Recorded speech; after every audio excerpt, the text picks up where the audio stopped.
بسم اللہ الرحمن الرحیم۔ اللہ کے فضل و کرم سے 11ویں پارے کا آغاز کر رہے ہیں۔ 11ویں پارے میں سورہ توبہ کے آخری 5 رکوع یعنی رکوع نمبر 12 تا 16 اور سورہ یونس مکمل شامل ہیں۔ سورہ یونس 11 رکوعوں پر مشتمل ہے۔ سورہ توبہ کے 12ویں رکوع میں ان لوگوں کا ذکر ہے جو غزوہ تبوک میں شریک نہیں ہوئے تھے۔ ان میں سے کچھ منافق تھے جنہوں نے جھوٹے بہانے کیے تھے۔ آگاہ کیا گیا کہ ان قریب انہیں جھوٹ بولنے کی بدترین سزا دی جائے گی۔ 13ویں رکوع میں ان مہاجرین اور انصار کی تحسین کا بیان ہے جنہوں نے اسلام قبول کرنے اور اس کی سربلندی کے لیے قربانیاں دینے میں سبقت کی۔ مزید فرمایا اسلام قبول کرنے کے بعد اس کی سربلندی کے لیے قربانیاں دینے سے گریز کرنے والے منافق ہیں، انہیں دنیا میں بار بار ذلت کا سامنا ہوگا۔ وہ موت کے وقت شدید اذیت سے گزریں گے اور آخرت میں دردناک عذاب سے دوچار ہوں گے۔ اور اس میں 3 افراد ایسے تھے جو غزوہ تبوک میں شریک نہیں ہوئے۔ وہ سچے مومن تھے۔ رسول پاک صلی اللہ علیہ وآلہ وسلم کے پاس آ کر انہوں نے اپنی غلطی کا اعتراف کر لیا تھا۔ اللہ نے ان کا فیصلہ مؤخر فرما دیا۔ یہ بات بھی اس میں بیان کی گئی ہے، اور یہ بھی بتایا گیا کہ منافقین کی تعمیر کردہ نام نہاد مسجد زرار جو ایک دشمن رسول عیسائی راہب ابو عامر کے ٹھکانے کے لیے بنائی گئی تھی، تو آپ صلی اللہ علیہ وآلہ وسلم کو اس نام نہاد مسجد میں نماز ادا کرنے سے روک دیا گیا۔ 14ویں رکوع میں ارشاد ہوا کہ اللہ نے مومنوں سے ان کے جان اور مال کے بدلے ان کے جان اور مال جنت کے بدلے خرید لیے ہیں۔ وہ اللہ کی راہ میں جنگ کرتے ہیں، کافروں کو قتل کرتے ہیں اور خود بھی جانیں دیتے ہیں۔ مزید فرمایا کہ ان 3 صحابہ کو بھی بخش دیا گیا جن کا فیصلہ مؤخر کر دیا گیا تھا۔ انہوں نے اللہ اور اس کے رسول صلی اللہ علیہ وآلہ وسلم کے ساتھ وفاداری کا حق ادا کر دیا۔ 15ویں رکوع میں مومنوں کو ہدایت کی گئی کہ وہ اللہ کی نافرمانی سے بچیں اور اس کے لیے نیک لوگوں کا ساتھ اختیار کریں۔ 16ویں رکوع میں بتایا گیا کہ جب کوئی صورت نازل ہوتی ہے تو منافقین طنزاً پوچھتے ہیں کہ بتاؤ اس صورت سے کس کے ایمان میں اضافہ ہوا؟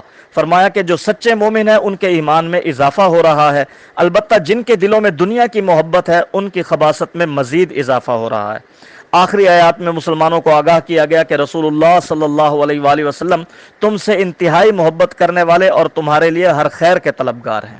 اس کے بعد سورہ یونس کا آغاز ہوتا ہے۔ یہ سورت مکہ مکرمہ میں نازل ہوئی، البتہ بعض مفسرین نے اس کی 3 آیتوں آیت نمبر 40، 94 اور 95 کے بارے میں یہ خیال ظاہر کیا کہ وہ مدینہ منورہ میں نازل ہوئی تھی، لیکن اس کا کوئی یقینی ثبوت موجود نہیں ہے۔ سورت کا نام حضرت یونس علیہ السلام کے نام پر رکھا گیا، جن کا حوالہ آیت نمبر 98 میں آیا ہے۔ مکہ مکرمہ میں سب سے اہم مسئلہ اسلام کے بنیادی عقائد کو ثابت کرنا تھا، اس لیے اکثر مکی صورتوں میں بنیادی زور توحید، رسالت اور آخرت کے مضامین پر دیا گیا ہے۔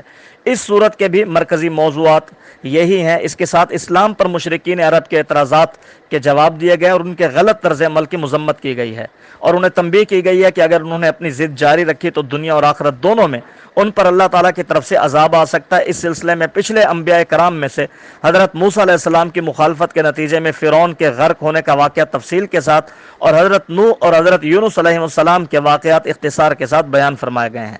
ان میں کافروں کے لیے تو یہ سبق ہے کہ انہوں نے پیغمبر کی مخالفت میں جو رویہ اختیار کیا ہوا ہے اس کے نتیجے میں ان کا انجام بھی ایسا ہو سکتا ہے، اور حضرت صلی اللہ علیہ وآلہ وسلم اور مسلمانوں کے لیے یہ تسلی کا سامان بھی ہے کہ ان ساری مخالفتوں کے باوجود آخری انجام انشاءاللہ انہی کے حق میں ہوگا۔ تو سورہ یونس کے پہلے رکوع میں اللہ کی بے مثال قدرتوں کا بیان ہے کہ اس نے 6 دنوں میں زمین و آسمان بنائے، سورج اور چاند تخلیق کیے اور رات اور دن کا نظام وضع کیا۔ تو جو لوگ قدرت کے ان مظاہر پر غور کر کے ایمان لاتے ہیں وہ جنت میں ہوں گے، اور جو بندنصیب دنیا کے حسن میں کھو کر غافل ہیں وہ جہنم کا نوالا بنیں گے۔ سورہ یونس کے دوسرے رکوع میں کفار کی طرف سے جناب رسول اللہ صلی اللہ علیہ وآلہ وسلم سے اس مطالبے کا ذکر ہے کہ قرآن کو بدل ڈالیے یا کوئی دوسرا قرآن لے آئیے جو ہمارے لیے قابل قبول ہو۔ جناب رسول اللہ صلی اللہ علیہ وآلہ وسلم سے کہا گیا کہ کفار کو بتا دیں کہ یہ میرا کلام نہیں ہے کہ میں اسے بدل ڈالوں، یہ اللہ کا کلام ہے۔ تیسرے رکوع میں بیان کیا گیا کہ اللہ جب انسان کو اپنی رحمت سے نوازتا ہے تو وہ عیش میں یاد خدا سے غافل ہو جاتا ہے، البتہ جب کوئی تکلیف آتی ہے تو اب خوب اللہ کو یاد کرتا ہے۔ جب کشتیاں سکون سے چل رہی ہوں تو لوگ ان میں عیاشیاں کر رہے ہوتے ہیں، جب کوئی طوفان آ جائے اور کشتی ڈولنے لگے تو گڑ گڑا کر اللہ کو پکارتے ہیں اور وعدہ کرتے ہیں کہ اگر اس مصیبت سے بچ گئے تو دوبارہ اللہ کی نافرمانیاں نہیں کریں گے، لیکن جیسے ہی اللہ بحفاظت انہیں خشکی پر لے آتا ہے تو اپنے عہد کو توڑ دیتے ہیں، ان قریب انہیں اس بد عہدی کی سزا مل کر رہے گی۔